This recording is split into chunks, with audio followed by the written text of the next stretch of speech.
Welcome, my beautiful souls, to another edition of the Soul Surgery Collective Oracle reading, my beautiful souls. So, as you know, this week we're going to be looking at the purpose, the lesson that we're learning, what's currently going on, and then leaving with basically an action. So, today we mixed up the decks a little piece. We've got the Auset Goddess deck.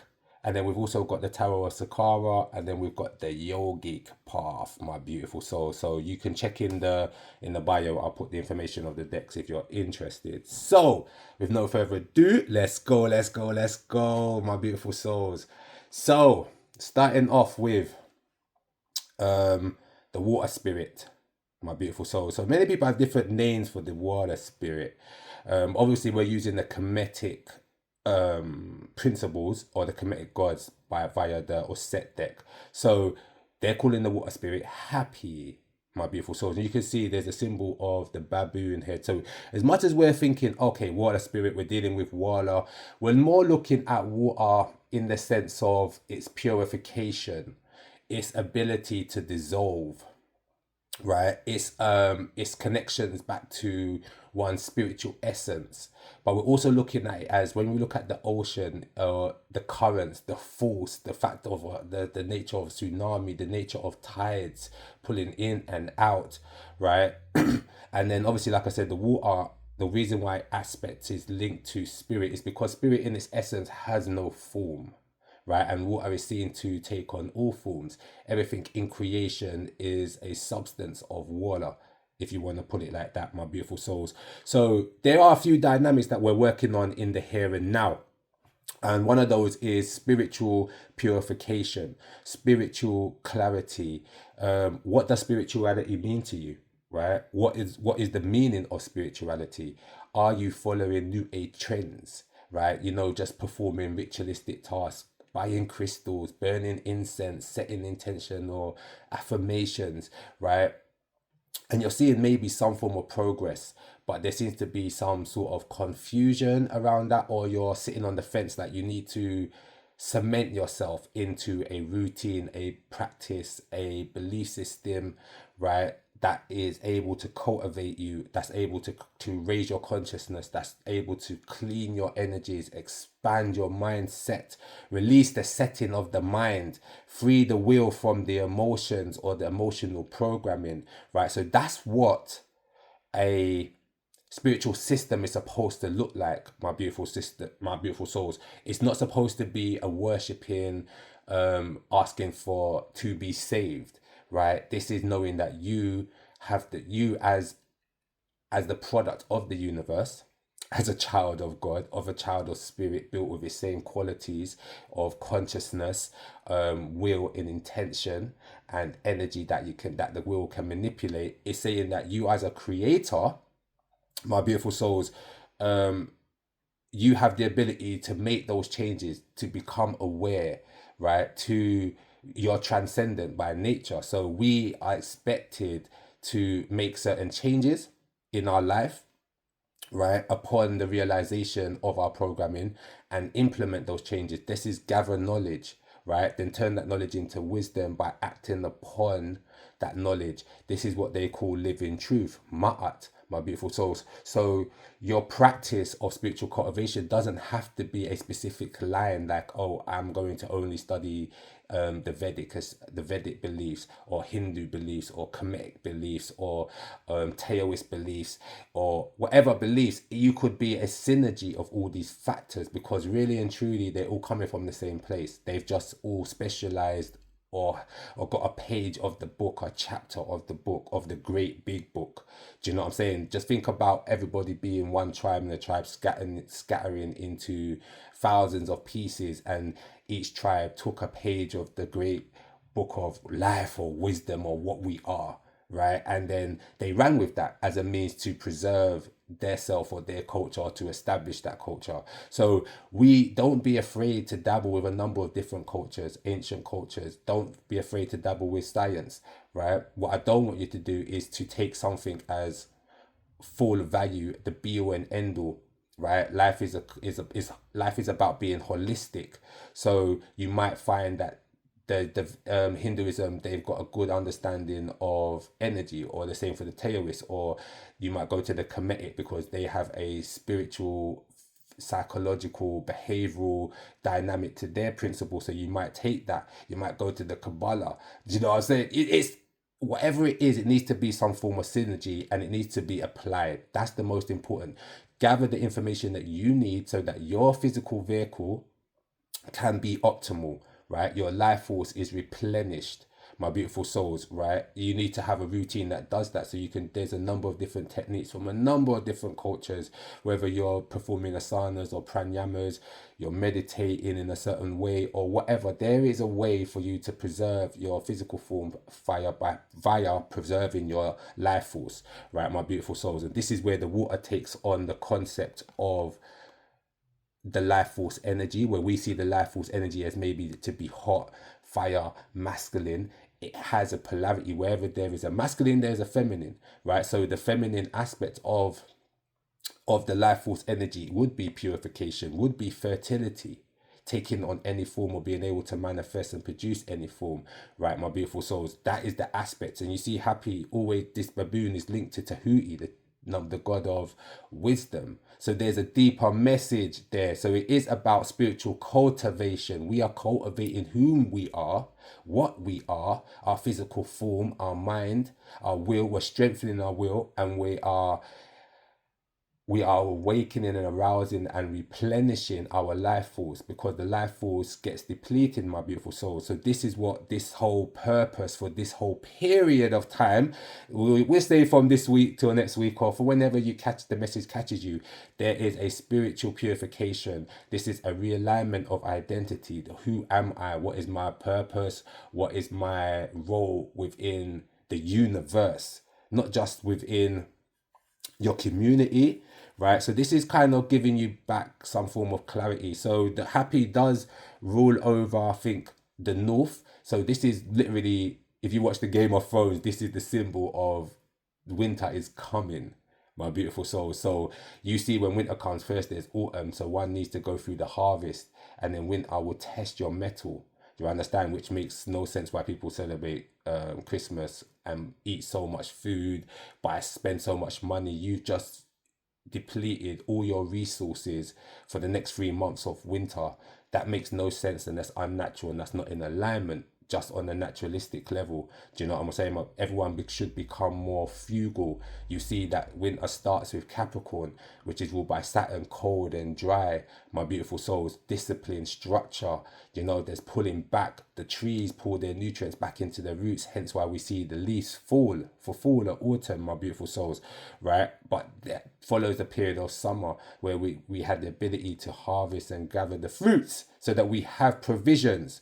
So this is what it's saying, is like we need to hunker down, pull back into ourselves, rediscover whom and what we are, right? Set up a healthy routine, diet, sleep, my beautiful souls, and spirituality, and have an understanding what spirituality means for you, my beautiful souls. Like, to me, spirit is energy, right? We are an energetic beings, but energy has to be moved by a force, and this force is consciousness. So we are conscious, energetic beings, my beautiful souls. Some people like the concept of God in flesh. Some people like conscious beings having a physical experience.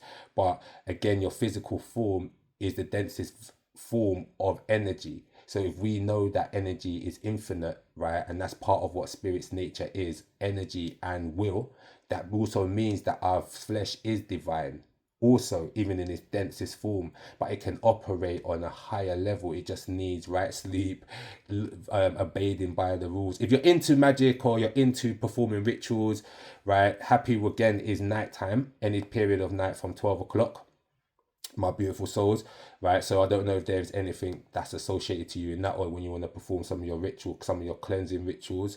It does bring up that energy. It does bring up the energy of the lungs or the viscera as well, and there's also a warning about smoking when this energy kicks in, my beautiful souls. So as much as it's saying it's water, it does sometimes associate to the lungs, because the lungs is what carries the life force energy, right? So you breathe in the prenatal chi, and then it awakens the chi inside of your system around your navel chakra, which is what you've been born with, and which wants to which we deplete through sex, through life, through depression, or we don't use, right? So we need to connect it to the universal life chi, and this is where the breathing techniques kick in, right? To reignite and create that circuit of universal energy to replenish the energy of your natal chi that you was born with, your prenatal chi, sorry, linking with the universal chi.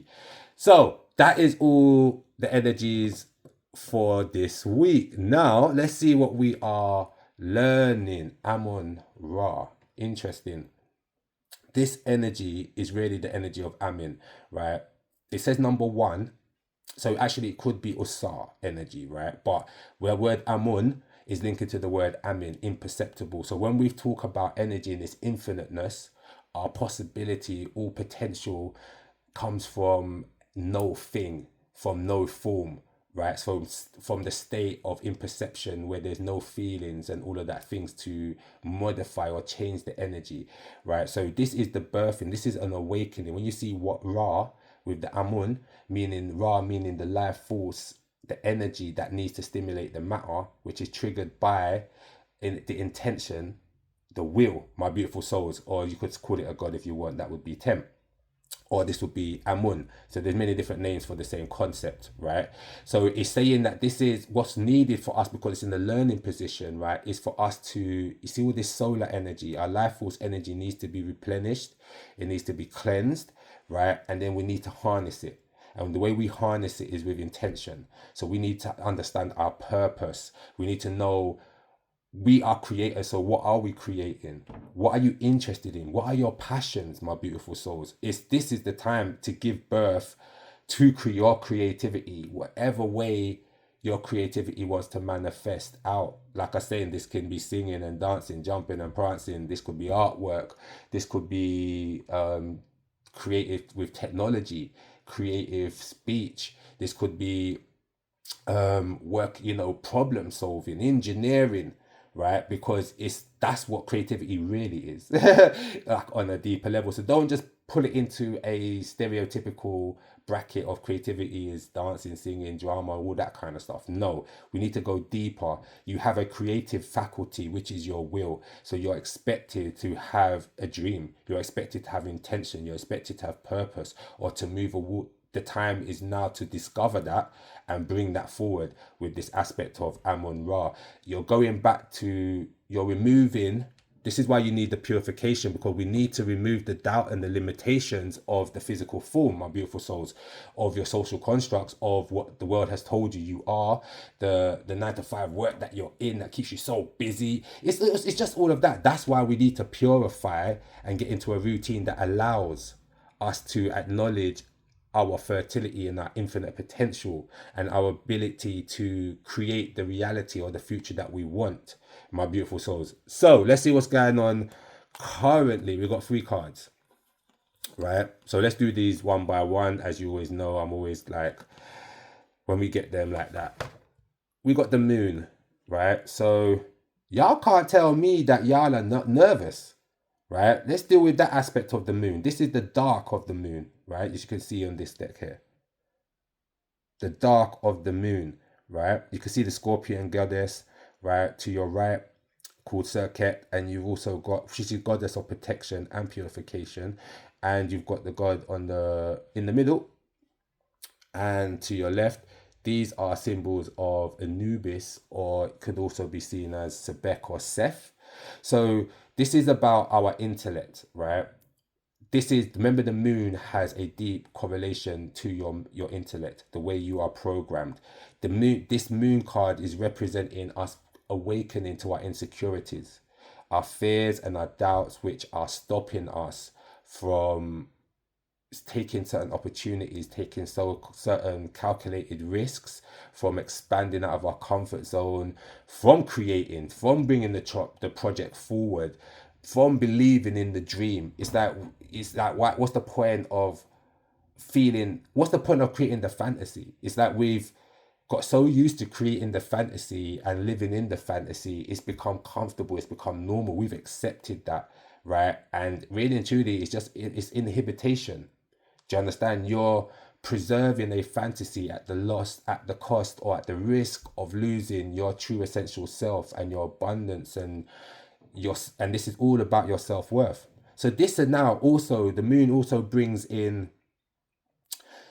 shadowy energies around you. So if we're vibrating on the energy of doubt and insecurity, right, we're going to attract situations and experiences and people that will trigger these things within us through their own insecurity and doubts and fears. So this is where we can see that people would like to associate this can be like dark magic, right? Or negative spirits, people doing negative spiritual work to try to prevent you from being where you need to be.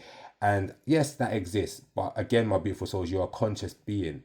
If your energy field isn't strong or isn't strengthened because of a sense of self and a sense of connecting back to the universe and knowing what you are, then you will believe the lies, right, that society has told you that you are.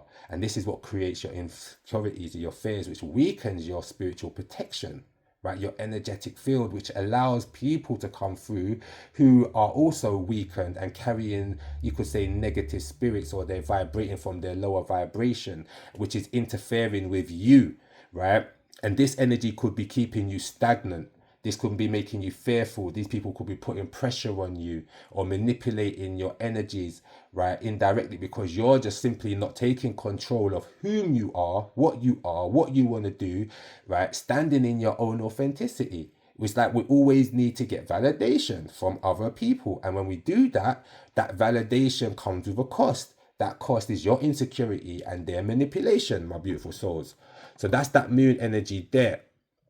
But you see, we've got the frog, right? This goddess called Hecate. It's healing, right, in the corner. So Anubis actually represents an awakening, right? The ability to awaken to the illusion, awaken to the negative side of Sebek or Seth, which is your intellectual processes, how you think, your personality, right? It's very segregative. So it's like you can't see your own beauty, so you can't see it in others, right? This is where people will become envious and jealous and vengeful, right? We don't want none of that energy. That's the dark side of the moon. It's all based on your insecurity.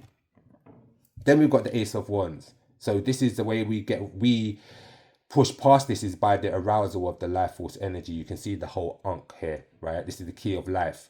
The Ankh, it links us back to Amun-Ra. So when God was created itself, Amin or Tem, it brought itself into creation by speaking its name. The name it spoke was U, right? And that U became Ung, and that Ung became the root of the word Ankh.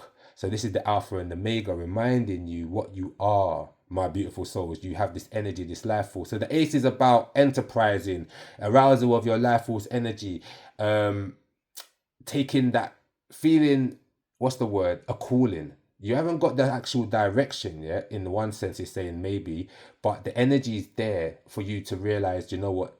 There is a way out of my current entrapment, or where if I'm feeling stuck, whether that's work, love, spirituality, whatever it is, there's something arousing in you. And maybe it's because of this energy that you're feeling a bit insecure with the moon energy, because this energy would shift you out of that comfortable zone. So maybe the idea that you have, the vision you see of, you do have a vision of your higher self, or you have a vision of your dream, or the lifestyle that you want to live, which is this healthy routine of eating and sleeping and whatever, right?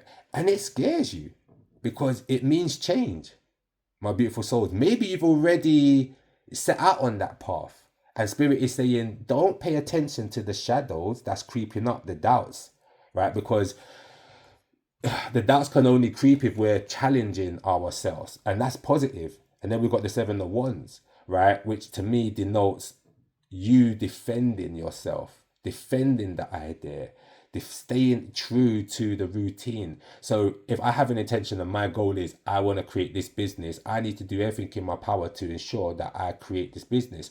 I need to do the research, right? I need to make sure that I'm sleeping, I'm eating right.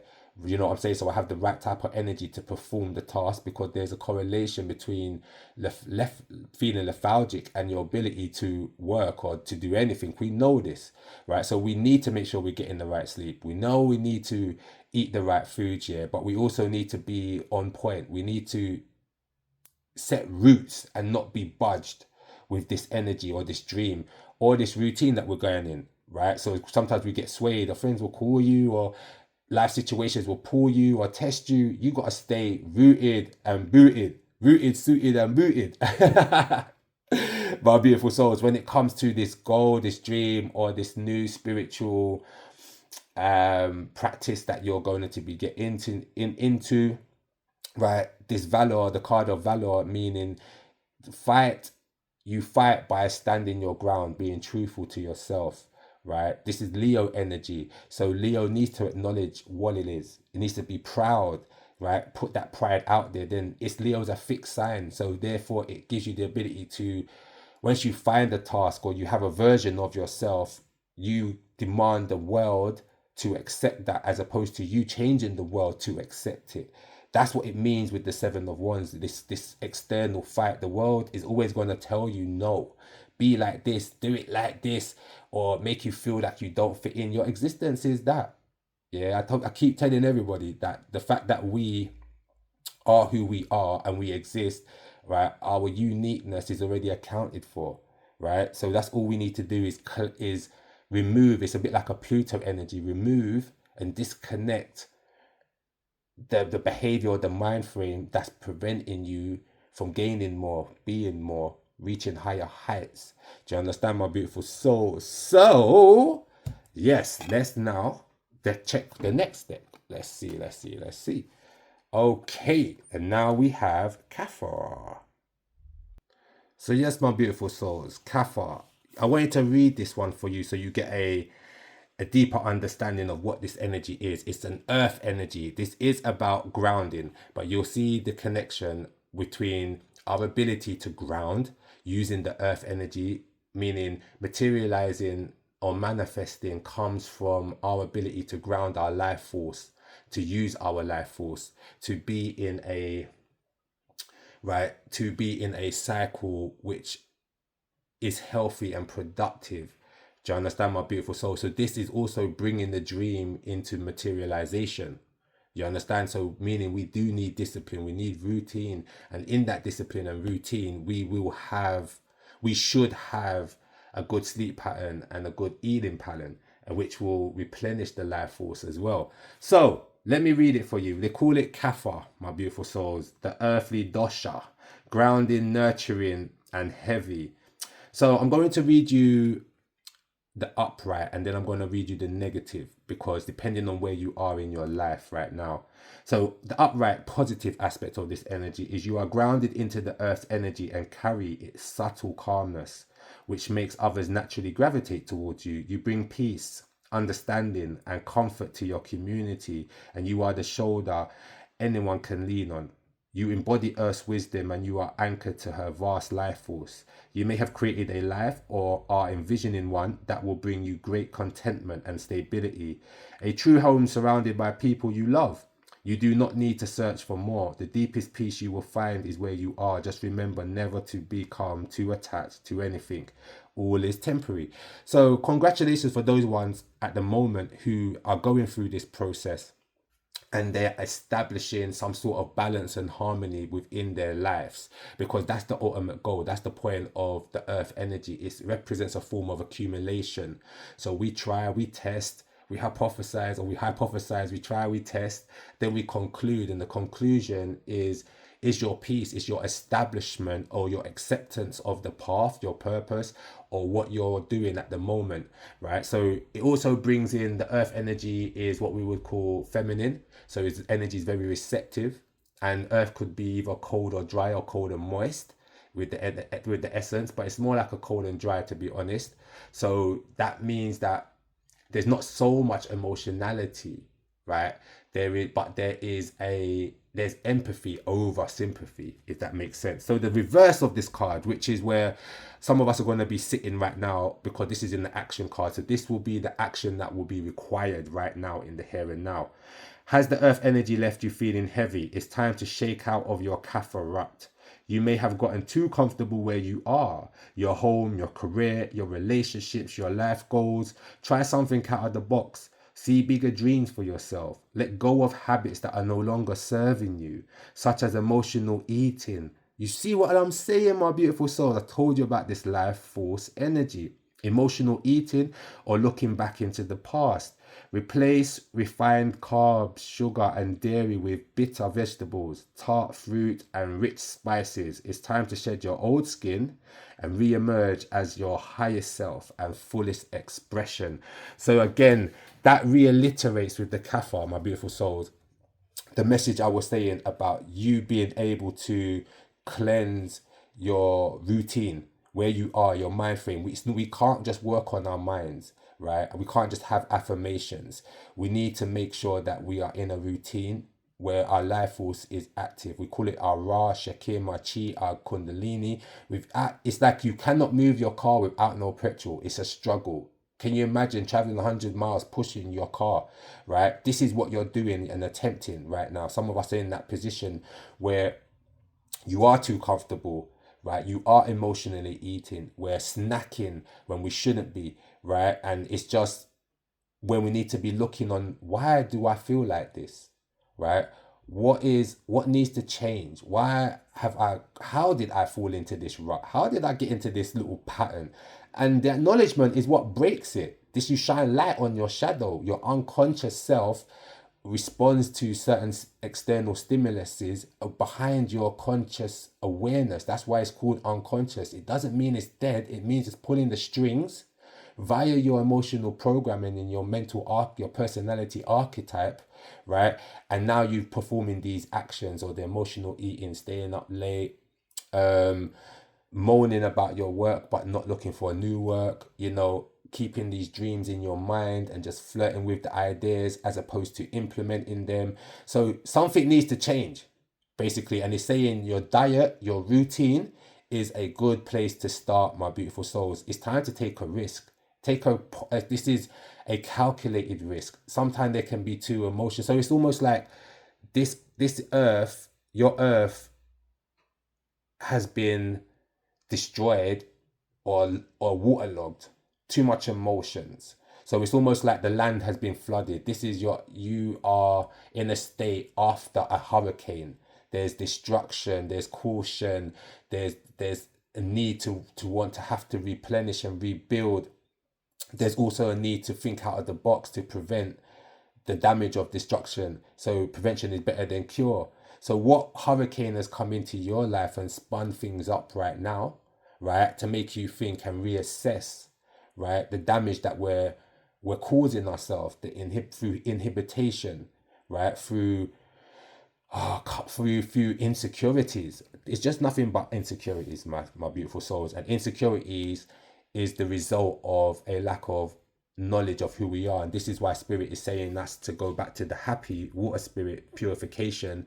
Purify yourself of all the images, all of the social constructs, everything that people have told you are and are not, so that you can create your own spiritual blueprint now. That's the power you have. You have the power to tap back into your destiny and what's the word, is to be in charge of your spiritual blueprint. We are an energy matrix when we're born. And that energy matrix is not fixed as much as we like to think it is, and we call it personality. It's not. We are beings that are born with certain type of energies that we can manipulate, and we can, what's the word? It's like you change the energy, you change the ingredients, it's like you upgrade the ingredients basically, and now the cake tastes a whole lot better. My beautiful soul. So that's what you're doing. Like, you are the cake, you are the ingredients, right? You are the person that's mixing and baking all of those things. You have that power as a creator, right? As a fertile being, right? But at the moment, we need to shift out of a comfort zone. We need to implement a new form of understanding and routine. Hella creative right now, even if it is just for expression, right? So even if it's, you might not be a natural creative and it might not be the work you want to be going into, but in your spare time, right, or as a means to relax, or to, some people can go into meditation through creativity. So either way, creativity is important, but on the highest level, creativity beyond the level of having children, the highest level of that is you being able to self-replicate. Self-replicate is you bringing out your essence and sharing it with the world. That is the true aspect of creativity, my beautiful souls. So on that note, I will see y'all next week. Kaboom! Don't forget to check out my TikTok as well, live every Wednesday and Thursday at 12 p.m, my beautiful souls. Kaboom!